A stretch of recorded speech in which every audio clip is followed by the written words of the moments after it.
Welcome to current reviews. நீங்க திரைப்பட கட்சியில் எந்த படத்தை பத்தி பார்க்க போறோம்னா, டைரக்டர் பிரேம் ஆனந்த் இயக்கத்துல சந்தானம், ரெடின் கிங்ஸ்லே, கௌதம் வாசுதேவ் மேனன், நிழல்கள் ரவி, மொட்டை ராஜன் நடிச்சு வெளியிருந்திருக்கிற டிடி நெக்ஸ்ட் லெவல் படத்தை பத்தி தான் பார்க்க போறோம்.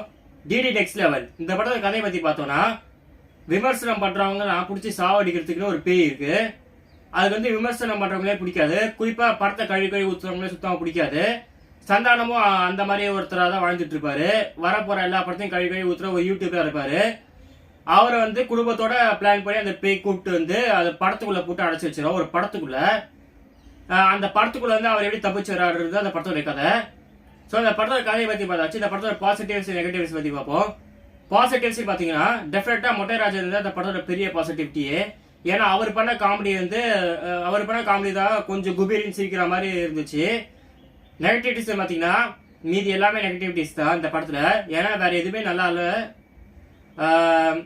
முக்கியமா சொல்லணும்னா சந்தானத்தோட காமெடி பத்தி நமக்கு எல்லாம் நல்லா தெரியும். அவரோட டைமிங் காமெடி, அவரோட கவுண்டர் காமெடிலாம் எதுவுமே ஒர்க் அவுட் ஆகல. இன்ஃபேக்ட் அவர் ட்ரை கூட பண்ணல.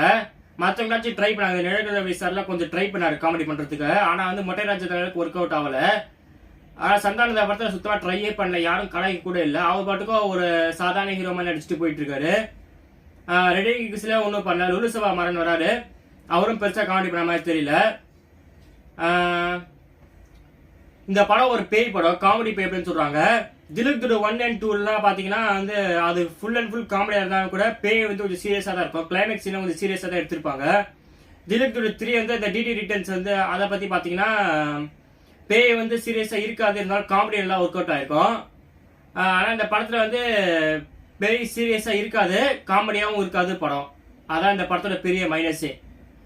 செல்வராக அந்த படத்துல பேயா வராரு. அவர் தான் அந்த படத்துக்குள்ள போட்டு அடைச்சிட்டு பார்த்துட்டு இருப்பாரு. அவரை பார்த்தா பயமாவும் இருக்கும், சிரிப்பாவும் இருக்காது, எரிச்சலா தான் இருக்கும். ஏன்னா இவரெல்லாம் அவர் காமெடியும் ஒழுங்கா பண்ணல. பயம் குத்துற மாதிரி எந்த ஒரு சீன் இந்த படத்துல சுத்தமா இல்ல. சரி, ஃபர்ஸ்ட் ஹாஃப் கொஞ்சம் பாக்குற மாதிரி இருக்கு. ஏன்னா செகண்ட் ஹாஃப்ல காமெடி எதிர்பார்த்து, செகண்ட் ஹாஃப் குழி தோண்டி போச்ச மாதிரி இருக்கு அந்த எதிர்பார்ப்புல.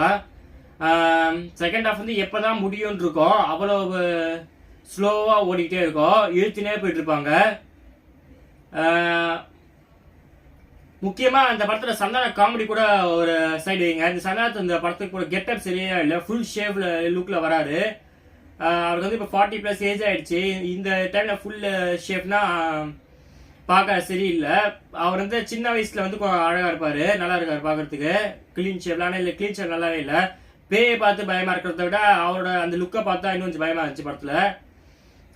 வேற எதுவும் இந்த படத்துக்கு நான் கொடுக்குற ரேட்டிங் 30 out of 100. 30 மொட்டை ராஜேந்திரன் சாரோட காமெடிக்கு தான் கொடுக்குறேன். அதுவும் ஒன்று ரொம்ப பெருசா குபீர்னு சிரிக்கிற மாதிரி இல்லை. இந்த படத்தை யார் போய் பார்க்கலாம் பாத்தீங்கன்னா ஃபேமிலி போய் பார்க்கலாம். ஏன்னா இந்த படத்துல ரொம்ப சிரிக்கிற மாதிரி காமெடி இல்லாட்டி கூட நல்லா ஒரு டைம் பாஸா இருக்கும். கொஞ்சம் சில பேருக்கு மேபி சிரிப்பு வரலாம். கிட்ஸ் கண்டிப்பா இந்த படத்தை என்ஜாய் பண்ணுவாங்க. மற்றபடி ஒன்றும் இல்லை. இந்த படம் வெற்றி அடைகிறதுக்கு வாழ்த்துக்கள். தேங்க்யூ ஃபார் வாட்சிங்.